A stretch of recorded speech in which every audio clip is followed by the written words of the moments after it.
क्या क्या करना चाहिए, क्या नहीं करना चाहिए, इसको लेकर के हम बात कर रहे हैं, क्योंकि लोगों के आस्था से भी जुड़ा है ये चीज। लोगों के जीवन पे क्या दुष्प्रभाव इसका होगा, क्या सावधानी आपको बरतनी चाहिए। लेकिन चूंकि एक खगोलीय घटना भी है, तो एक साइंटिस्ट भी किस तरीके से इसको देखते हैं, उनके लिए भी ये बहुत अद्भुत मौका होता है।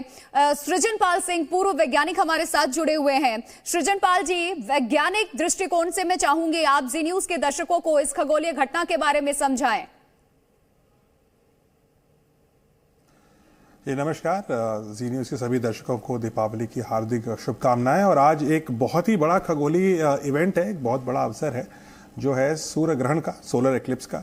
और जैसा कि हम बात कर रहे थे कि सोलर एक्लिप्स क्यों होता है, इस बारे में अब हम जानते हैं। तो बहुत सारी जो उसके बारे में मिथ्याएं हैं वो भी टूट चुकी हैं। सोलर एक्लिप्स जो ये हो रहा है, जैसे कि आपके स्टूडियो में बता रहे थे कि जब पृथ्वी और सूर्य के बीच में चंद्रमा आ जाता है तो चंद्रमा की छाया पृथ्वी के कुछ हिस्सों पर पड़ती है। और चूंकि सूर्य का जो व्यू है, जो उसका दृश्य है, वो ऑब्स्ट्रक्ट हो जाता है, उसका प्रकाश रुक जाता है, इसलिए हम उसको सूर्य ग्रहण बोलते हैं।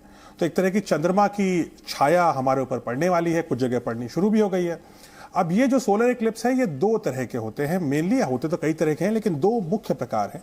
पहला है पार्शियल सोलर एक्लिप्स, यानी कि ये वाला जो हो रहा है ये पार्शियल सोलर एक्लिप्स है। और एक होता है टोटल सोलर एक्लिप्स, यानी कि उसमें पूरी तरीके से चंद्रमा सूरज को ढक देता है। पार्शियल सोलर एक्लिप्स में चंद्रमा पूरी तरीके से सूरज को नहीं ढक पाता। मैं आपको समझाने की कोशिश करता हूं। मान लीजिए ये सूर्य है जो आपको दिख रहा है, आप धरती हैं, ये सूर्य है और ये चंद्रमा है। यदि चंद्रमा ऐसे करके सूर्य के ऊपर से निकल गया तो ये पार्शियल सोलर एक्लिप्स है, क्योंकि ये कुछ हिस्सा सूर्य का ढक रहा है, पूरा हिस्सा नहीं ढक पा रहा है जी। अगर ये पूरी तरीके से इसको ढक्कन की तरह इसके प्रकाश को रोक दे, पूरा चंद्रमा सूरज के प्रकाश को रोक दे, तो चंद्रमा की, सफेद चंद्रमा की छाया जो आपके ऊपर पड़ेगी वो डार्क होगी, वो अंधियारा होगा, और इसलिए वो टोटल सोलर एक्लिप्स होगा। ये जो हो रहा है ये एक पार्शियल सोलर एक्लिप्स है। जनरली साल में 2 से 4 बार पार्शियल सोलर एक्लिप्स धरती पे कहीं ना कहीं होता है। टोटल सोलर एक्लिप्स 18 महीने यानी 1.5 साल में एक बार ही हो पाता है, ऐसा एवरेज होता है। अब ये जो सोलर एक्लिप्स है, इसमें एक खास बात यह है कि धरती के बहुत भागों में देखा जा रहा है। मतलब अभी आपने बात किया कि नॉर्वे और स्कैंडिनेविया और आइसलैंड, इन सब जगहों से होता हुआ, ये वेस्ट यूरोप में होता हुआ, यानी जर्मनी, फ्रांस से होता हुआ, सेंट्रल एशिया में आते हुए, साइबेरिया यानी रूस के आसपास आते हुए, भारत में आते हुए ये दुबई और यूएई जैसे प्रांतों में भी देखा जाएगा। रूस में, साइबेरिया में सबसे ज्यादा सोलर एक्लिप्स होगा, करीब 82% सूरज को चंद्रमा ढक देगा। भारत में लगभग आधा के करीब आपका प्रकाश कम हो जाएगा। दिल्ली में अगर आप बैठे हैं तो लगभग 44% सूरज का प्रकाश इस बार ढक जाएगा। लगभग 1 से 1.5 घंटे आपको ये दिखेगा। अगर आपको देखना है तो आप सोलर एक्लिप्स बेशक देखिए, लेकिन ऐसी काले चश्मे लगा के या सीधी आंखों से नहीं देखिएगा। सूरज का प्रकाश बहुत तेज होता है, अगर एक्लिप्स हो जाता है तो भी बहुत तेज होता है, आपकी आंखों को नुकसान पहुंचा सकता है। इसके लिए विशिष्ट इक्विपमेंट है। कुछ साइंटिफिक अनुसंधान केंद्रों में ऐसे दर्शन करने के लिए उन इक्विपमेंट को लगाया गया है। अगर आपको देखना है तो सिर्फ वहीं से देखिए, गलती से भी सूरज की ओर वैसे भी नहीं देखना चाहिए और एक्लिप्स का टाइम भी नहीं देखना चाहिए।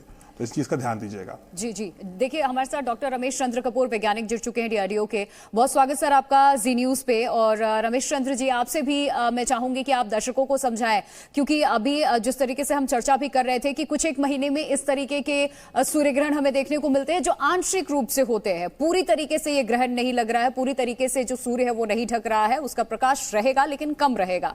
लेकिन 27 साल के बाद ये संयोग, और आने वाले ये भी कहा जा रहा है कि तकरीबन 2 दशक तक इस तरीके के संयोग नहीं बनेंगे, उसके बाद इस तरीके का संयोग होगा।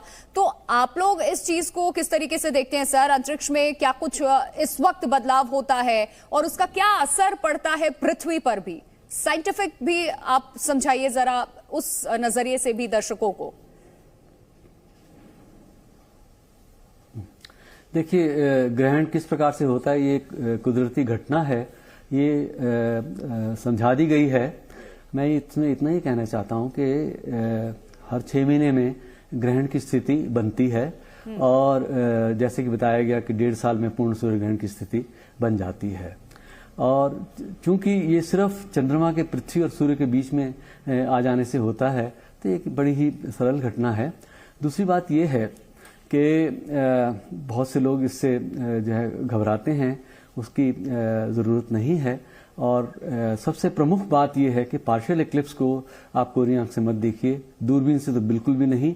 और इस प्रकार के देखिए चश्मे आते हैं, मैं आपके सामने एक ये दिखा रहा हूं, ये माइलर फिल्म है इसमें और +5 न्यूट्रल डेंसिटी की फिल्म है, लेकिन ये सब जगह नहीं मिलती है, आपको ढूंढना पड़ेगा और फिर इसके जरिए जो है आप सूर्य ग्रहण को निरापद तरीके से देख पाएंगे।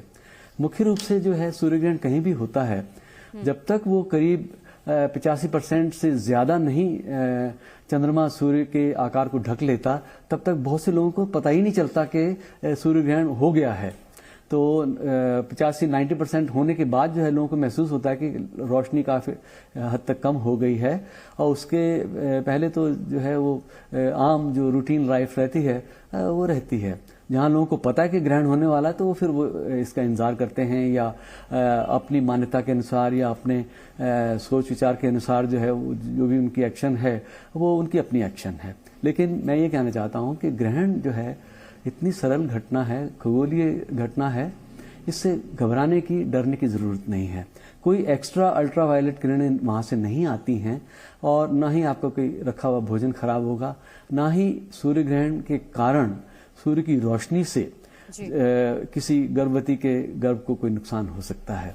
लेकिन जो है चूंकि ग्रहण के समय सूर्य कटा हुआ दिखता है बहुत से लोगों को, तो वो प्राचीन काल से लोग समझते थे कि पता नहीं सूर्य को या चंद्रमा को क्या होने जा रहा है, तो वो भय रहता था। लेकिन 1500 साल पहले ही आर्यभट्ट ने ग्रहण की सबसे पहले बहुत ही वैज्ञानिक ढंग से व्याख्या की, और उनकी अपनी व्याख्या को ज्योतिषियों खगोल शास्त्रियों द्वारा माने जाने में हमारे साथ हैं आचार्य सचिन शिरोमणि जी भी हमारे साथ बने हुए हैं, उनका मैं रुख कर रही हूँ, आपके पास आ रही हूँ आचार्य जी, क्योंकि साइंटिफिकली इसके क्या कुछ इफेक्ट्स होंगे ये भी हमने जान लिया है। लेकिन लोगों में चूंकि ग्रहण के दरमियान देखिए हम बता भी रहे अपने दर्शकों को आपको क्या करना चाहिए क्या नहीं करना चाहिए, बहुत सारे सवाल लोगों के होते हैं, तो बेसिक कुछ ऐसे पॉइंट्स मैं चाहूंगी उन लोगों के लिए भी आप जरूर बताइए कि आज का ये ग्रहण मतलब क्या कुछ इसके दुष्परिणाम हो सकते हैं, क्या सावधानी बरतनी चाहिए जो हर आम लोग आराम से कर ले, जो घर पे नहीं भी है बाहर भी है उसके लिए भी हो, कि ये ग्रहण काल उसका निकल जाए, उसके जीवन पे इसका कोई दुष्प्रभाव भी ना हो। देखिए, ये जो इस साल का जो आखिरी सूर्य ग्रहण है ये तुला राशि और स्वाति नक्षत्र और प्रीति योग में है। देखिए, सूर्य यहां पर अपनी नीच अवस्था में है। सूर्य जब तुला राशि के अंदर ट्रांजिट करते हैं तो ये उसकी डेबिलिएटेड स्टेज होती है, नीच अवस्था होती है, और यहां पर स्वाति नक्षत्र है, राहु का नक्षत्र है, जो कि सूर्य को ग्रसित कर रहा है। तो सबसे पहले बता दूं कि यह खगोलीय घटना है, नो डाउट, लेकिन धार्मिक दृष्टिकोण से जब सूर्य ग्रसित होता है, जब उस पर ग्रहण लगता है, तो सूर्य का प्रकाश जो है पूर्ण रूप से पृथ्वी पर नहीं पहुंच पाता, जिसके कारण से, क्योंकि सूर्य ऊर्जा है, सूर्य प्रकृति को जो है संचालित करता है, जिसके कारण कुछ समय उसकी ऊर्जा, उसका प्रकाश, उसकी एनर्जी जो है वो पृथ्वी तक नहीं पहुंच पाती, जिससे कि बैक्टीरिया का निर्माण हो जाता है। इसी समय कहा जाता है कि आप भोजन ना करिए। रखी हुई चीजों को, अगर आपने घर में दूध रखा है, जल रखा है, तो वो उससे दुष्प्रभावित ना हो, इसी दौरान कुशा का और तुलसी पत्र का जो है प्रयोग किया जाता है। तो ये साइंटिफिकली भी प्रूव है, इसमें कोई डरने की कोई आवश्यकता नहीं है। और यदि जो लोग ट्रैवल कर रहे हैं, जो ऑफिस में इस समय कार्य कर रहे हैं, तो भगवान भोलेनाथ के नमः शिवाय मंत्र का जाप वो मन ही मन जरूर दोहराएं, कम से कम 108 बार जाप करें।